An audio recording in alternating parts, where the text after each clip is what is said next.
I am so excited. We are now launching the first episode of the Evolve Living Creative Liberation Campfire Podcast.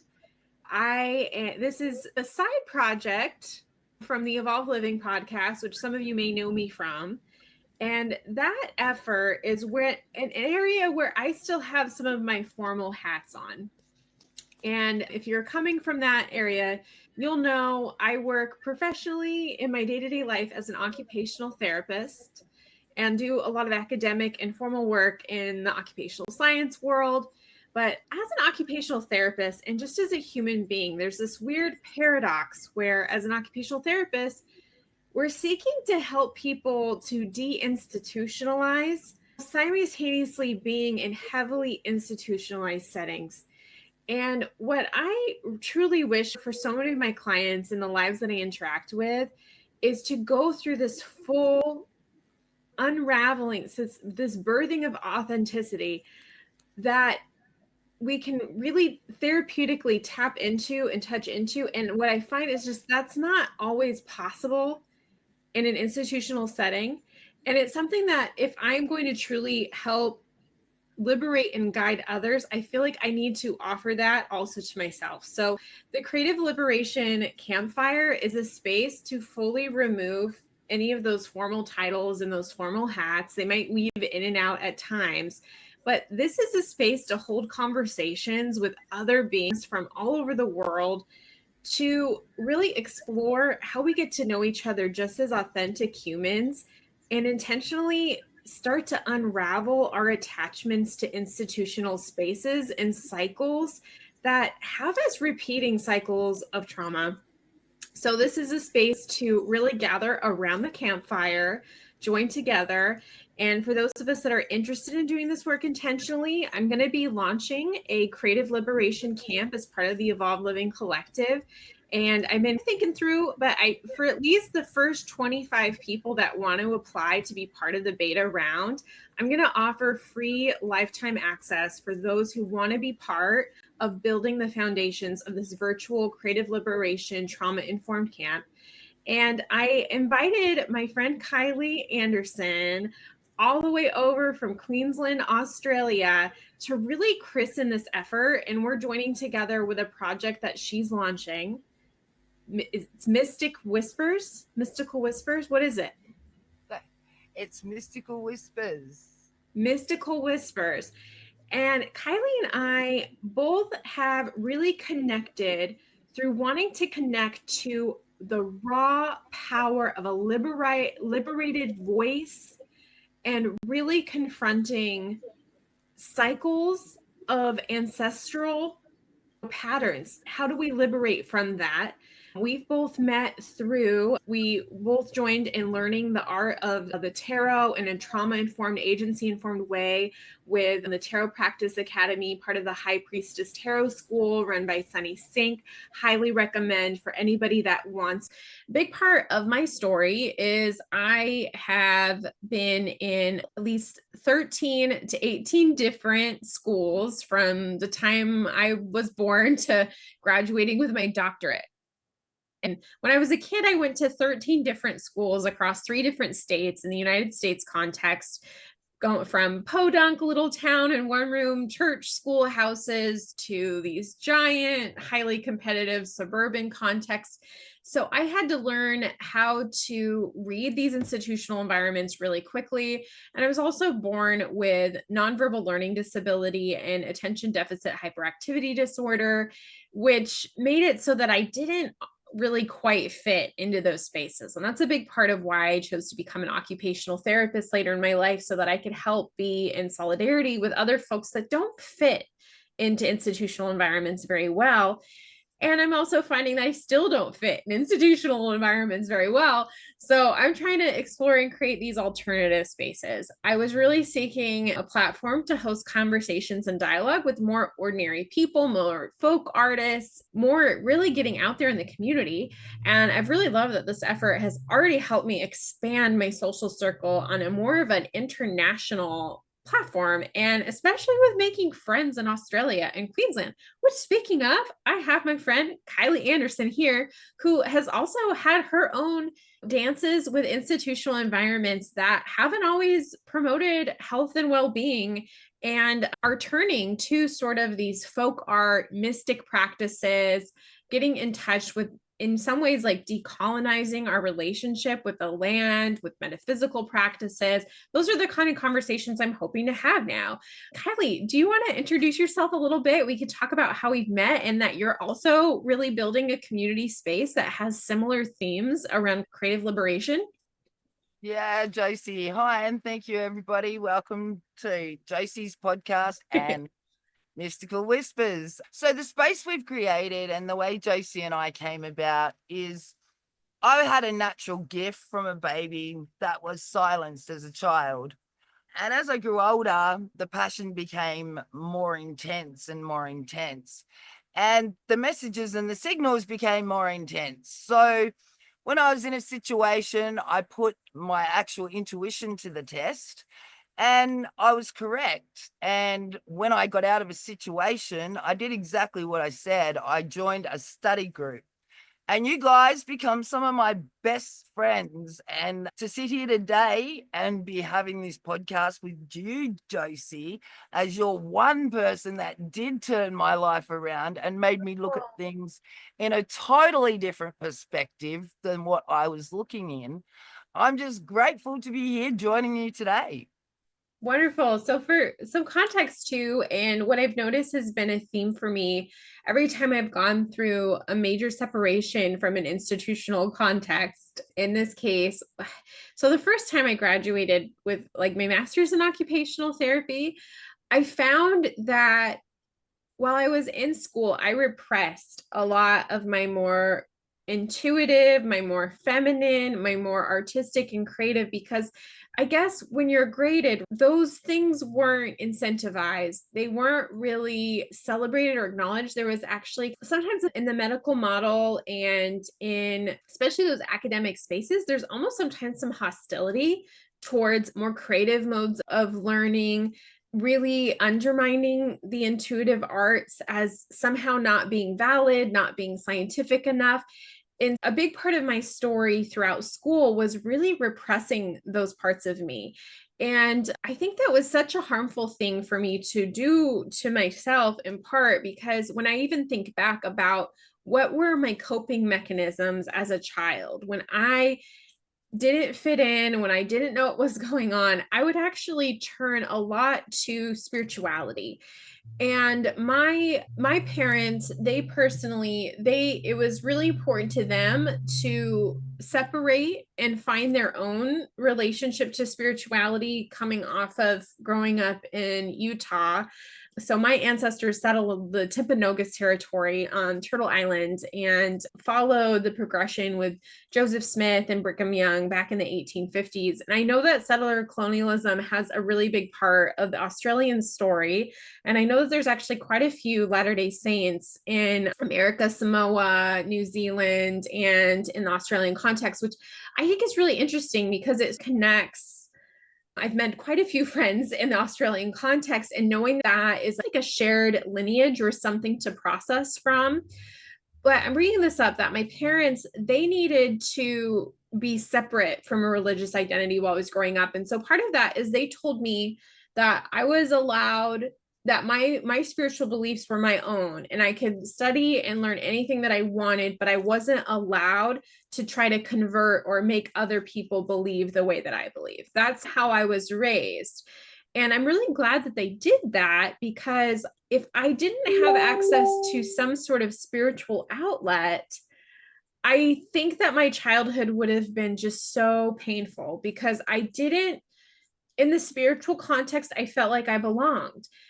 Anyway, I'm bringing this up to say that when I was in the academy and I really shamed any part of me that was spiritual, any part of me that was creative or intuitive, it really disconnected to me from something that got me through hard times. So I've been really hungry to have a spiritual and creative outlet that wasn't imposing any sort of dogma or ideology on anyone.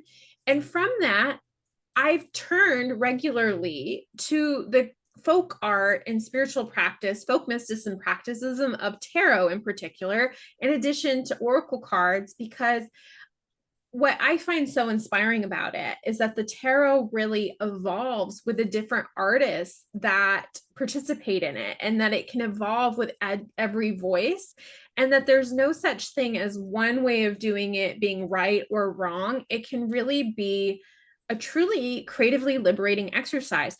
So I know I'm speaking around along that way, but that's how Kylee and I met. We both joined Sunny Sink, is our tarot teacher. She hosts the High Priestess Tarot School. It's an amazing environment. For $7 a month, you can get a really mindful introduction of a way to relate to tarot that can truly be your own, that can simplify how you memorize. You don't have to memorize each card. There's no one right way to do it, which is really what I enjoy about how she teaches.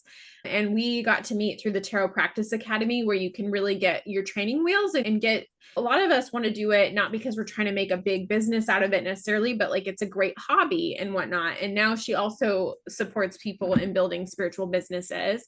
So that's how Kylee and I met. But we've really also joined together. Part of why I joined a tarot community to build friendships is because I know that people that are interested in tarot are quite open-minded, and they're interested in people that, maybe like to talk about things. Often I'm a verbal processor, I'm loudmouthed, I don't always pick up social cues. And it seems like a safe space to connect with people. What was your journey towards the tarot, Kylee? My journey towards the tarot was I was solving a live case here in Australia, and I was in the community and we did tarot practice, and we got to mingle with quite a few different ladies, and it was just so wonderful. And I sat back for quite some time and it was just me. But as I have been my whole life, and anybody here in Australia will know, I'm one that does not like rules. And unbeknownst to myself, I broke the rules. I was like a naughty girl in a school class. And so when I discovered and you recorrected my behavior in the way I broke my rules, I then decided that, hey, what a good idea to open an encouragement and empowerment room for everybody, to create a safe space so we can all feel safe and secure. We can rip these childhood wounds out that our parents didn't have the tools to unpack with us. And I say that through experience, through my youngest son, who is now 20 years of age. He was diagnosed at the age of 7 with OCD, ODD, OHDH, whatever OCD you can think of. He was diagnosed with it. And I used to call him my little box of Smarties. And we used to attend a counseling session once a week and all the rest of it. And there was no difference in my son's behavior. He was thrown tablets and off he went. There was no difference. And so because I was a mum with 4 children, him being the youngest boy, I had to support my son in the best way I knew how. And because I'd never been given the tools to unpack any kind of challenging behavior, I didn't know how to help him correctly. So I did the best I could at the time. And my belief in life is that knowledge is a transfer from one human being to another, and knowledge is power. So why not let's put all our knowledge in all our rooms together and empower and encourage as many people as we can. And if we save one life, 7 people save 7 lives, then our little job is done. Yeah? Because those 7 people will go and save another 7 lives. And if we can do it, so can other people. I think that's so, what kind of strikes me, right, in navigating those waters, it's like, how do we navigate the unknown? And that is so much of when spirituality comes in as a question, and why science will never quite be sufficient on its own, where we're like really looking at what data is left behind, when the life is not present in those systems, we're trying to look for that absolute certainty and predictability based on the past. And yet, when we're looking towards the future and trying to understand these things that have so many different emergent factors, we have to look towards the future with a certain level of uncertainty. And that's often where spirituality can fill in those gaps, and where it can be so important to have some diverse voices. That oftentimes we were talking before about how often when you have neurodivergence, where it sounds like you identify with having some neurodivergence, and that's expressed itself in your family as well, in your children, sometimes like our society tells us, okay, if you just follow the rules, if you just mask that, if you just try to conform, then everything is going to fall into place. Do you think that like sometimes when you're trying to get somebody who's a little bit rebellious, when you're trying to force them to comply, have you ever experienced that making the thing better? Oh, definitely. I'm one person that did rebel as a child, and I had the best parents two girls could wish for, any child would wish for. And it was just a rebellious inner childhood wound that I hadn't healed. And to be 52 now and to be looking back and thinking, oh my God, was that my life?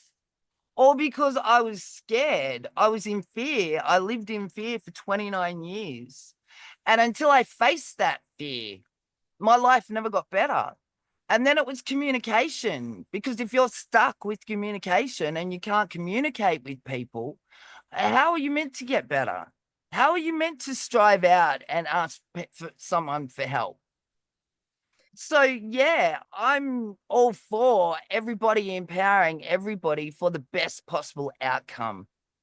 Yeah, that is a really like a big theme. I definitely wanted to create space with others that identify as creative misfits, and definitely also those that are rebellious. And I think rebellion, it that goes hand in hand with this idea of liberation, because it's this idea of finding and charting your own way. And sometimes rebellion, I think what maybe can be sometimes maybe like unhealthy about rebelling is it can make an enmeshment with the thing that you're rebelling against. So it's like a stage, right, to find your autonomy, find your individuation, find your voice, but eventually you want to detach from the thing that you're rebelling against, so that the other entity can be its own thing too, right? Because you don't want to stay always in a fight or flight dance with the And thing. that's how Mystical Whispers come about. I was the naughty girl in the class. I got smacked. And I went, yep, okay, I've always been like this, but this time, let's turn it around. Let's be positive about this. And let's everybody go to the top with empowerment, encouragement. Not just one, because I couldn't have done it without you, Josie. And honestly, I couldn't have done it without half the community, because all the readings the girls did for me without knowledge to them, they were helping me solve something that was called my life. To me, you girls are the most special things to me. And there was one particular episode that I'd love to relash with everybody. And that was when we went into a tarot practice together. And you read for me with a cat tarot deck. And I'll never forget it, because I'd had so many different readings. And this one reading stood out the most. And it went like, I was the master cat at the top, and there were all these rats around me. And as I was scooping up 2, 5 were getting away. Then as I was scooping up 5, 3 were getting away. And your advice to me was sit back, lick your paws like the cat, and let them catch themselves. And I'd never thought about life like that. I was always one to go in and prove, yeah? So I did, Josie. I took your advice, and the reading was spot on. And I sat back and I listened, and the rats, they caught themselves. So that was just so splendid and such a special connection with you and myself. I love that. I think what is so great about the art of tarot, connecting people from diverse voices and everybody on either side, like the person that is offering the reading is often given permission to allow their intuition to have free reign. You really never know exactly what's going to happen. However, like it's really good on the other side. I think a not healthy form of tarot or something is, some people think that tarot is like casting the future or having somebody else decide not at all. happen for you, when really it's an invitation to look at something in your own life that maybe you're getting into a stuck position, and it's an invitation to see it from a different perspective, to relate to it differently. And I think sometimes to co-regulate and feel held in a container of non-judgment, because well, that's what I love about the tarot too, is like there's so many different characters and they all have sort of their own insight on the situation. There isn't even like a dogmatic. So many different hidden truths. Like until people like experience it, they don't understand. And everyone can be skeptical. Everybody can be skeptical. But I've come across quite a few encounters in my life that people here in Australia know about. And they know that it's true. My daughter in the car accident, that's one that I'd love to share with you. Yeah. It's absolutely insane the way that the tarot does guide you. And I knew as a little girl that I had it, but I was silenced because I was the rebellious child, yeah? I was allowed to do it, but if I wasn't allowed to do it, I'd make a way to do it. Does that make sense? Oh yeah, So I no, never I'm the same way. fit in those boxes, and I still don't. I still don't. Yeah, and that's the thing. Like sometimes if you are extra perceptive, if you're empathic, if you are taking in, often those of us that are neurodivergent, whether it's CPTSD, ADHD, especially those of us, like a lot of people are just born premature too. And if you're born premature, that you don't get the opportunity to prune your neurons in the same way that those that are born full term. And so you are born with extra sensory perception. That's often who occupational therapists are working with, is those that are extra sensory sensitive. And most of us ancestrally would regard those that are perceptive of things, especially the unseen. You can see in my background, I have the northern lights. I connect quite a bit with my ancestral lineage in Scandinavia. And there was a big part of consulting with the unseen, of making space for making meaning out of these emergent symbols that are recurrent through time. That used to be the basis of the academy originally, would participate quite a bit in divinatory arts.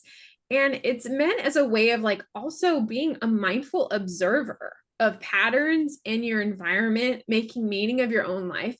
You can view it as a reflective practice. I think of it as collaborative journaling. Mm-hmm. And I know that many cultures and traditions, for example, in like you have the oracles of Delphi, there's something about the spoken word. That's why I'm pulled to podcasting. I love things that are live in the moment, trying to capture the essence of something. It's almost similar to like how we have pop stars that can be these archetypes of our times. We have Taylor Swift that has clearly ridden this collective wave of like divine feminine consciousness and evolution that we can connect to, that has this like tangible meaning. But it's something that for me, it has to be performed in the live. There's something about the live format, and that makes tarot a really enticing spoken word medium for me. And I'm working on learning more about poetry communities as a creative outlet. This makes me curious, Kylee, what sort of mediums or like art forms have been like appealing to you? Have there been other things outside of tarot too that felt previous, oh, I'm not allowed to do that you've been exploring lately? Oh, definitely. Yeah. Oh, definitely. Anything that I'm not allowed to do, I'll explore. Because that's who I am, the rebellious inner child. And I've always been that, and I've come this far in life. I don't think that will ever change. Yeah. And the curious inner child, because knowledge is power. So the more I can learn and share, the more it gets invigorating and exciting because it is unknown. but it's a guidance. And if people want to connect spirituality with religion, I suggest that they go back and they really look at what spirituality is, because it's got nothing to do with religion at the end of the day. Yeah. So I just think that people should be allowed to liberate and be free and say what they feel and do what, they would do unto others with respect. The government's gone out of their way to make this generation that's growing up so disrespectful. And I come from the Gen Z or Gen X generation where we did take our shoes off at the door and there was a please and thank you. And if we spoke to our elders in a way that was derogatory or in any way, we were seen and not heard.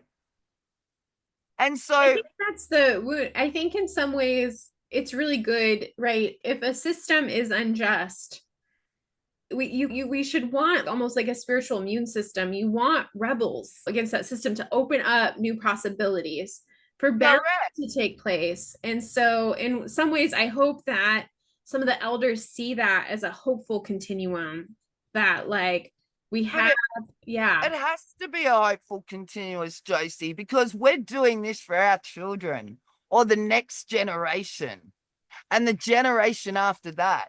We're trying to break generational curses. We're trying to educate people that their mother and father didn't understand how they went wrong. But they didn't have the tools to unpack either. And why didn't they have the tools to unpack? Because everything was rolled under the carpet. Let's just shove it under the carpet. Secret upon secret. No one had the honesty to come out and explain how they were feeling because they were stuck with communication. That's where a lot of us that are rebels or creative misfits, we can sometimes be regarded as like the black sheeps in the family. My family actually has so many black sheeps that we might just all be black, but I think we're all black sheeps in our own way. Definitely.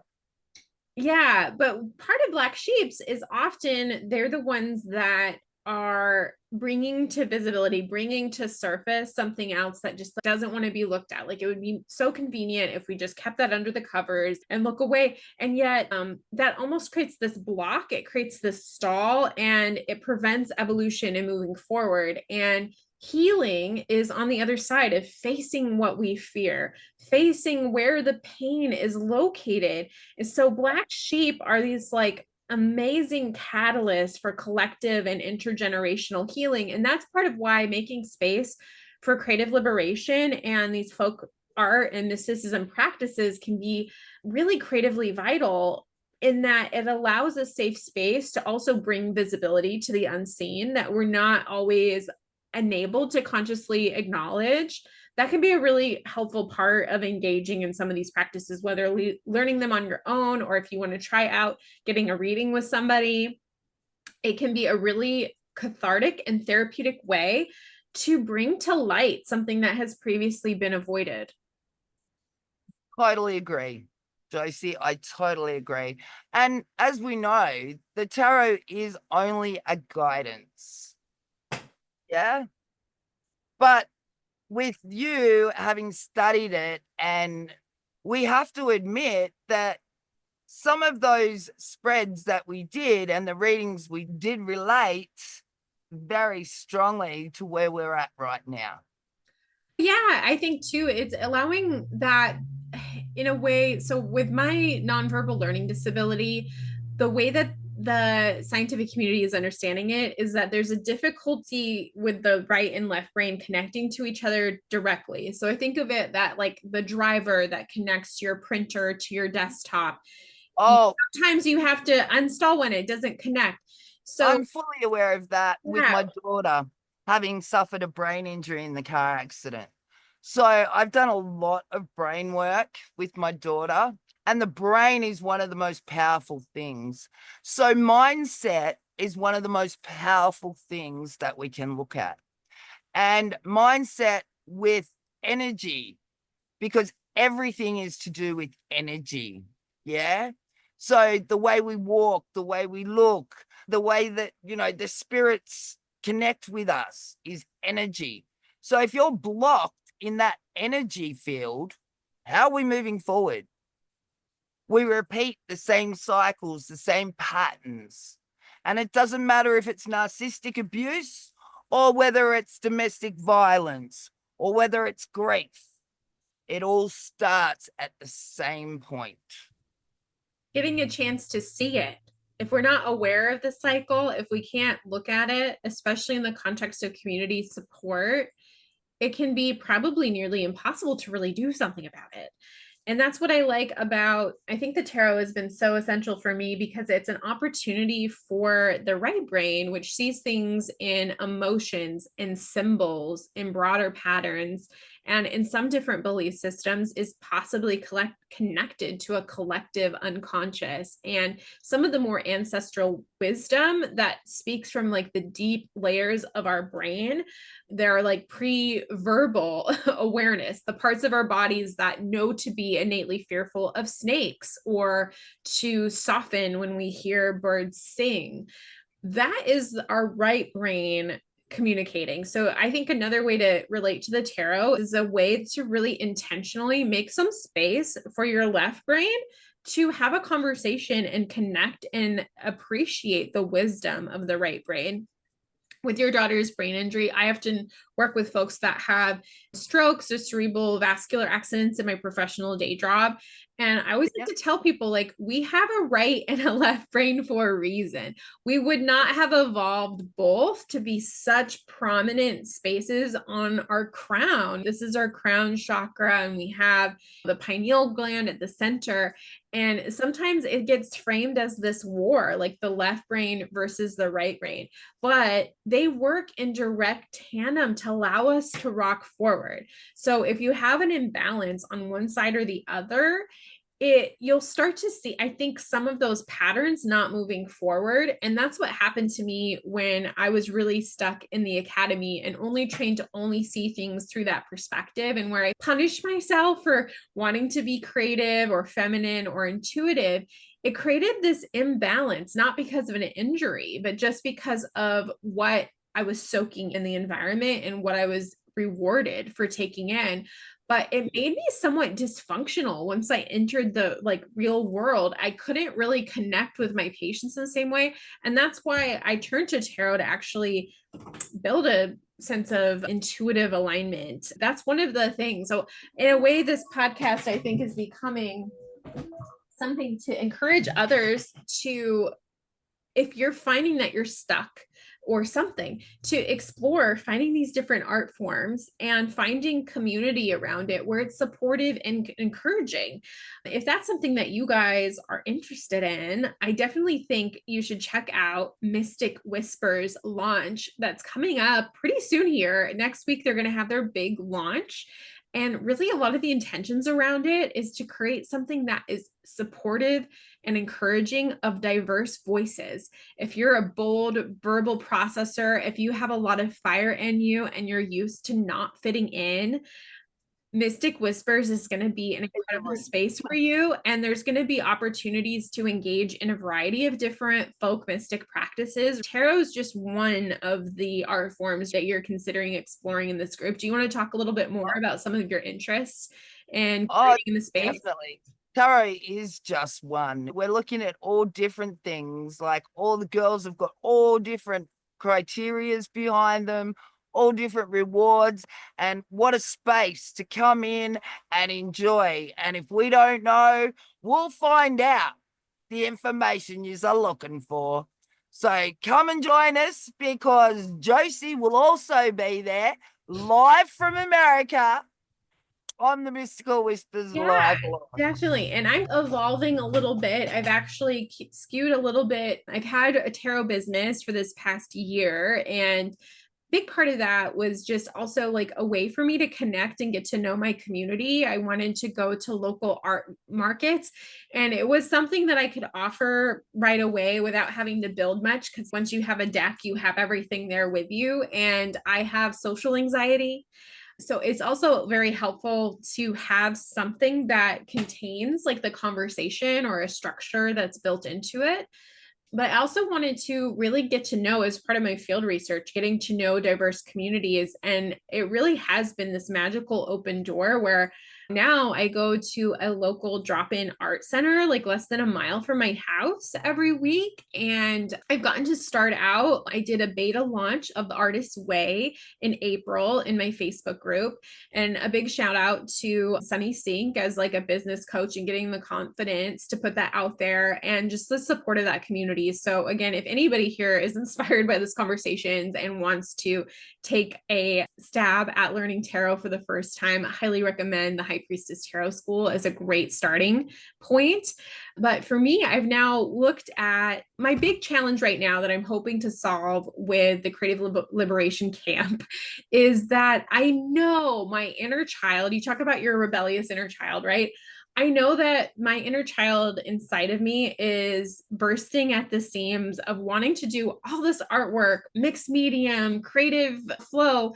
But for some reason, I can't get myself to do it. I have this freeze around it. And so this is a knot that I'm looking to untie with community. And maybe others are the same way. They have these goals of ways that they want to have like these juicy, fun, joyful experience in their lives. But it's almost so hard to go from feeling institutionally repressed to then going to automatically this other side. And I think with community, we can maybe support each other to get there. So what I'm working on right now is the first like momentum that we'll have in the Creative Liberation Camp is looking at Julia Cameron's The Artist's Way. And The Artist's Way is like this 12-step program that allows those of us that are creatively blocked to go through a process of kind of reconnecting with that inner child again, and in a non-hierarchical, non-authoritarian way, and finding ways that in our own space and time, we're like carving out ability to clear our mental fog, that inner voice. Like you were saying, mindset is so important. So she has you do morning pages. And I'm experimenting with doing an alternative to morning pages of morning verbal processing because I have dysgraphia. I have a hard time with handwriting, and it's always been a block for me. So that's something that we'll explore in this community. But we'll do morning pages, and then you have artist dates. So each week you devise an opportunity to really fill your creative well and connect with your inner child. And there's a series of exercises that we go through as well. That's going to be a big part of our community together, is going on the Artist's Way, planning to launch in July. And we're going to both be sharing in each other's groups. And the whole goal is to create a life that feels as fun and joyful as summer camp, where we have structure and scaffolding for the things that we want to do, but we're not being graded. We're not being competing with each other to get the highest salary or to see who's the smartest. In camp, everyone belongs. And so that's the idea behind this. So I think we're going to really have some symbiotic communities going along. Do you have any messages that you want to leave the audience off with? Any words of encouragement and empowerment for those that are looking to develop more of a creatively liberated existence? Yeah, JC, I just reckon everyone should just come check us all out. We all studied together. We'll all be in the mystical room together. I think it's the most diverse and absolutely unbelievable, transformative group that you could ever come across. And it's not just me, it's all of us. Yeah, I'm one person, and without you guys, I wouldn't have got there. I'm not leaving you guys behind. You're all coming with me. And anybody that wants to be raw, authentic, look inside, rip the guts out, come into Mystical Whispers, because it's a room where the High Court ruled fuck is no longer offensive. Very good. So it's a great space. We're creating safe space for the creative rebels to really come through. Julia Cameron calls what you're talking about is, I think it's being creative mirrors, where we reflect and bring out those tender parts. Our creative parts need that encouragement. They need that support to unfurl. And when we make space for that, not only are we tapping into the creative potential of the universe, but we're getting an opportunity to know who we genuinely are outside of these institutions and to build authentic aligned partnerships and friendships outside of all those different ways where we get taught to be divided. This is that healing. This is that medicine. If that's something you've been craving, we're looking to chart some of that territory and to co-create it together. This is, I think I get the impression from you, Kylee, that this is really something to be a non-hierarchical space, not one where there's one person on high or like all these specific rules. This is an open creative space. Yep, that's exactly right. It's an open creative space where if one's not available, the other one will be. Yeah, so it's an encouragement and empowerment room. If you're going for an interview and you don't feel the best or you haven't got the confidence, get in and see us. We'll get you that job.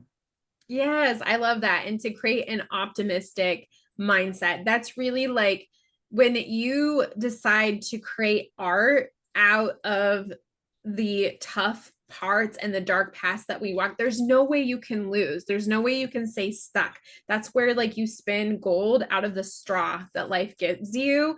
That's the power of utilizing these tools, is knowing that there's no way that you're fixed at the bottom of everything. We can create a new path. And especially together, we can find that fortitude and without depending on external structures that routinely are somewhat heartbreaking. I feel like I put all my faith in these institutions and they fall apart. And it's just, if we take that power into our own hands and create the future that we want together, I think that's what our ancestors did. And that's what we're being invited to now with all the uncertainty of these times. We can create our own certainty by finding our inner light, finding our fortitude, and building a community that feels good, where there's collaboration, there isn't competition, because when we're joined together and amplifying each other's light, we all get to win.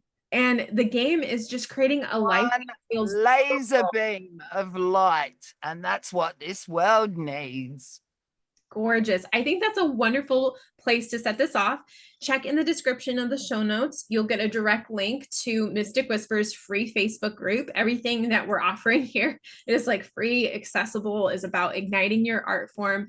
As soon as I publish this, I'm hoping to have available, I'm going to have my Creative Liberation Starter Kit, which is going to include a trauma-informed art workshop that we went through on creative waves of compassion and a morning pages starter guide. And I think I'm going to create a little training on how to use a verbal processing option. I've just found out that Loom is totally free, that you can talk into Loom for 5 minutes and it will give you a transcript of what you're saying. Some people are comfortable using AI, some people aren't, but I've been following some people that utilize their reflective transcripts and get reflected back encouragement from that. And so that's one of the possibilities of using a verbal processing journaling container. But we're going to figure a lot of these things out together as we go. And so we invite your empowered voices here. So feel free to check us out, give us a follow. And are you working on something that you're offering your audience for free as well? Yeah, so the first 7 or maybe 10, I'll see how I feel, how generous I feel as the inner rebel. Yeah, we'll get a free oracle deck, which is 56 cards, and the messages is all about the sea. Oh, like gorgeous. I love that so much. I'll definitely and a guidebook. And a guidebook. I'll be one of those first, I think. Yeah. She does anyway, and if Kylee offers readings, I highly recommend. What was the deck that you read from? It's called Sisters of the Sea. Oh, it was a powerful, resonant reading. So if any of you guys want to try out, and I actually just opened up, I'm doing free testimonial readings on my website for a limited time. So if you want to check those out, probably for the rest of this month, going in, I'm open to doing some more testimonial readings, and we'll be in touch with you guys. Excited to see you all in our various containers and wishing you a creatively liberated day. Yeah. And goodbye from Australia. Woo!